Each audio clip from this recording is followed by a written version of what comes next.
sebagai maskot dari komunitas Primata Gila nih, masing-masing usianya berbeda-beda. Di sini ada Patrick dari maskotnya CMC.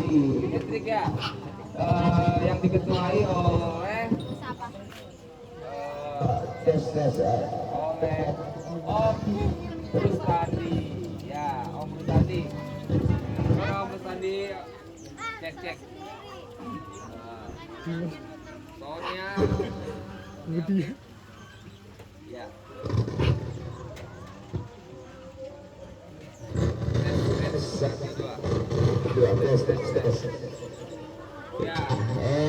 Patrick ini adalah maskot. Ini Patrick yang pakai baju abu-abu.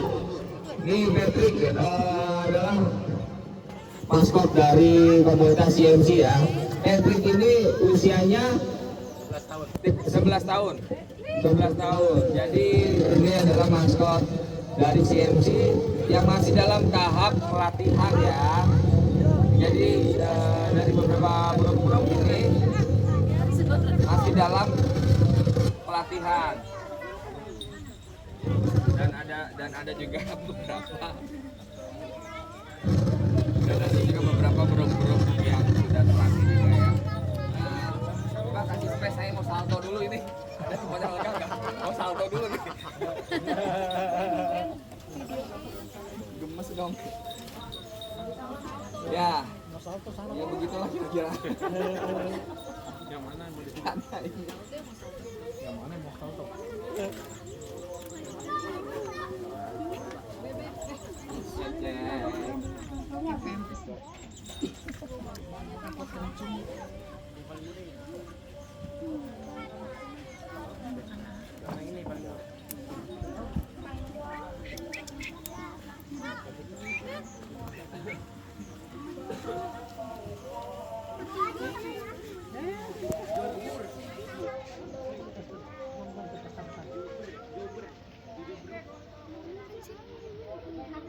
Ada yang mau salto? Mau salto di agak ini Sempit ya? sempit. Saking gemesnya Om, jadi saya pengen salto Om. Mic-nya ngomong putus-putus.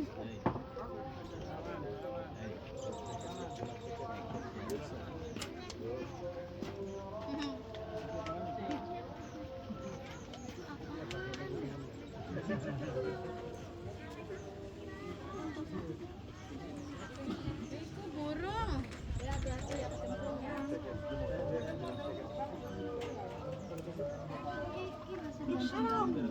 Iya, sarang kering, sarang burung. Awas. Sarang.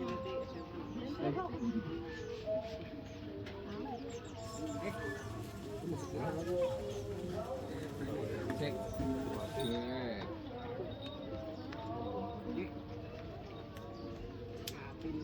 Pulang udah. Coba bapaknya. Anaknya sakit sih tadi muter-muter.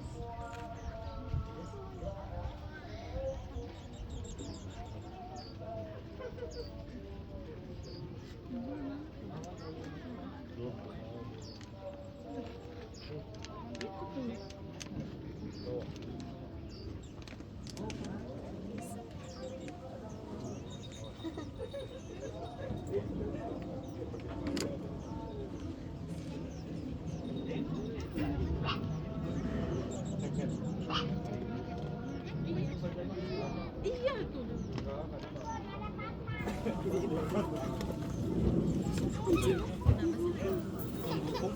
Itu tuh.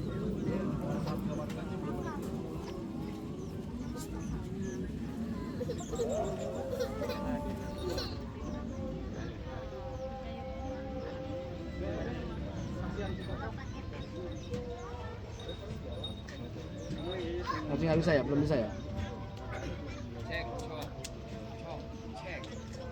Cek, cek. Gak ada sincek di sini. Dari pagi-pagi gak ada sincek.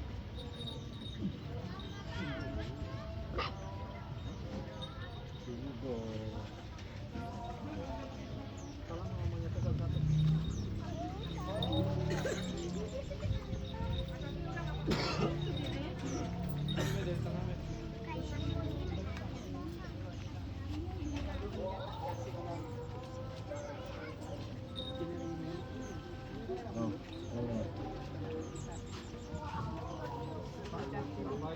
berarti saya berapa umurnya? Ini berapa umurnya? Ditanya gitu saya bingung. Kan bapaknya. Bukan istri saya yang lahir ya. Sepengetahuan saya. Saya juga kurang tahu.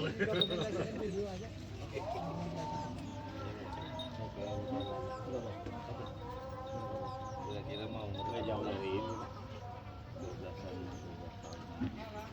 12-an. Padahal itu paling kecil selalu. Oke, ini ya. Jadi Bapak Ibu, adik-adik ya kan. Kalau melihat ada beruk sebesar ini nggak boleh sembarangan ya. Kalau di sini mungkin masih terlatih ya, sudah terlatih dan masih jinak.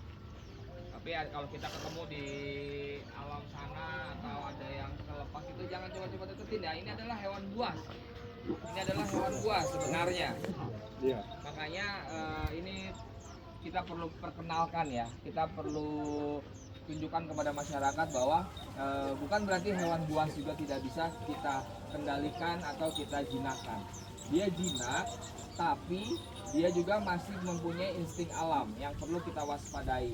Makanya jangan langsung dekat begitu aja tanpa ada instrukturnya ya.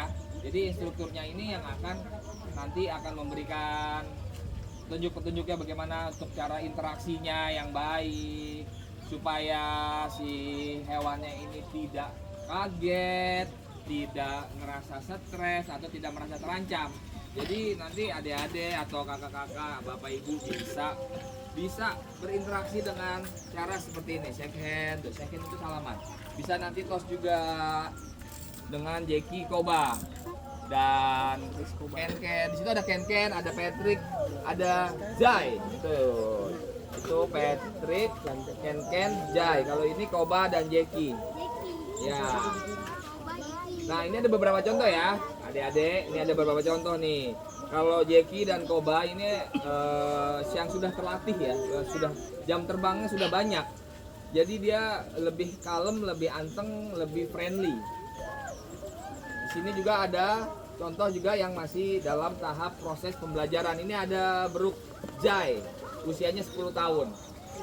Jadi Jai ini masih belum banyak interaksi oleh masyarakat, oleh manusia ya. Jadi harus hati-hati, kita nggak bisa sembarangan untuk mendekati begitu saja tanpa ada instruksi dari instruktur. Nah, di sini juga ada Patrick. Patrick ini sudah lumayan terlatih, tapi masih perlu tetap petunjuk dari instruktur ya. Begitu pula juga si Ken. Ini Ken adalah hewan yang jinak. Nah, karakternya berbeda. Kalau Ken ini begitu sangat friendly, dia lucu, lebih kayak ini ya. Mungkin kelihatannya serem, tapi karakter Ken ini adalah friendly pada siapa saja gitu. Walaupun dia ini adalah beruk jumbo ya, tapi karakternya itu friendly sekali.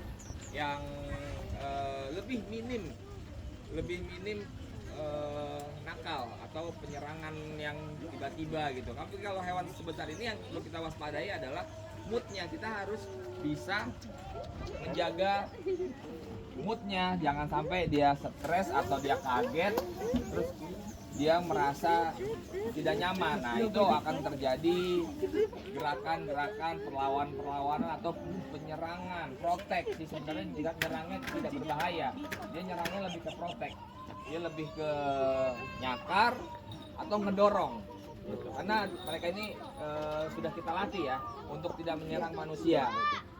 Jadi nanti adik-adik kalau mau interaksi satu-satu ya, satu-satu, jangan langsung dikerubungin begitu aja, karena dia nanti akan merasa tidak nyaman gitu. Kalau dia merasa tidak nyaman, nanti dia tantrum tantrum itu panik juga gitu. Jadi yang adik-adik lihat ini adalah hewan beruk ya. Beruk itu tidak bisa kita temukan dan dapatkan di Pulau Jawa. Mereka ini sumbernya itu dari Sumatera ya, Sumatera, Kalimantan, Riau, Pekanbaru, Padang. Itu bagian-bagian dari Sumatera ya. Pokoknya dataran Sumatera dan di Kepulauan Kalimantan. Jadi tidak bisa kita temukan di Pulau Jawa. Di Kepulauan Jawa itu hanya ada buntut panjang yang biasa kita lihat, topeng monyet ya. Mungkin kalau adik-adik, ibu-ibu, bapak-bapak semua pernah lihat ada monyet. Ini juga monyet, tapi jenisnya berbeda. Monyet jenisnya adalah beruk. Beruk itu kalau di Padang atau di daerah Sumatera itu dia bisa membantu manusia ya dengan jasa tenaga mereka. Ini beruk ini mereka ini digunakan untuk memetik kelapa kalau di Padang. Ya, tapi kalau monpai nggak ada ya buat petik kelapa ya. Cuman dia sering disalahgunakan oleh manusia untuk menghibur, tapi dijadikan topeng monyet. Itu nggak baik ya, karena itu juga sudah dilarang oleh pemerintah. Jadi adik-adik kalau punya topeng monyet itu nggak boleh ditonton ya. Kalau kita tonton sama aja kita mendukung adanya penyiksaan binatang ya Bu ya, betul. Karena adik-adik mungkin nggak tahu dalam akrobatnya si monyet monpai ini itu latihannya itu begitu sangat keras, dan apabila dia tidak menghasilkan uang yang banyak atau dia nakal nanti disiksa pulangnya. Makanya salah satu cara kita mendukung pemerintah dengan larangan adanya topeng monyet itu adalah dengan cara kita jangan pernah nonton atau memberikan uang. Ya, dengan adanya seperti itu malah itu akan menimbulkan adanya topeng monyet yang lainnya gitu. Jadi yang adik-adik lihat di sini ini berbeda ya. Buntutnya pendek ini. Ini adalah beruk nih. Beruk buntutnya pendek. Tapi kalau yang disebutnya monpai atau monyet pantai itu buntutnya panjang. Perbedaannya di buntut aja. Ini hewan primata ini itu tidak jauh berbeda ya, dari organ tubuhnya sama seperti manusia. Gak ada bedanya, semua organ tubuh dalamnya gerakannya juga nggak jauh beda. Tapi yang membedakan adalah kakinya seperti tangan, tangannya seperti kaki. Kalau kita kan tangan gunanya ya buat ambil, kalau kaki buat jalan. Kalau dia kan tangan dan kaki bisa buat berjalan, bisa buat merangkak, bisa buat memanjat. Mungkin adik-adik ingin tahu bagaimana cara merawat, mungkin kita ini bagaimana cara menjaga, melindungi atau merawatnya, makannya apa ya. Ada yang mau nanya? Siapa yang mau nanya? Apa? Tanyanya apa? Miknya nih. Atas bawah kanan belakang aja. Atas bawah kanan kiri aja. Tebak-tebakan aja. Iya, tebak-tebakan. Ntar dulu omong salto dulu bentar. Yang mana nih? Tebak-tebakan. Ya, mungkin gini, adik-adik mungkin belum tahu ya. Adik-adik, kakak, bapak-bapak, ibu-ibu nih. Makanannya apa sih? Jeki, Koba, Jai, Patrick, Ken, ini apa coba makanannya? Pisang kena yang ujung. Pisang ya? Pisang. Rata-rata umumnya orang pada berkata bahwa monyet itu makanannya pisang. Sebenarnya nggak itu aja. Jadi itu mah hanya ada di buku ya sebenarnya. Monyet itu tidak selalu makan pisang. Bahkan monyet itu bosan makan pisang. Om, Ya. kalau monyet, kalau beruk bisa makan wortel. Bisa. Jadi beruk ini atau primata itu adalah salah satu jenis hewan yang rakus sifatnya. Dia bisa memakan apa saja, omnivora ya, pemakan buah-buahan, sayur-sayuran, begitu pula juga daging. Jadi mereka ini hidupnya berkoloni kalau di hutan. Mereka ini kalau tidak dapat makanan di dalam hutan, tidak dapat hasil makan buah-buahan di hutan, mereka bisa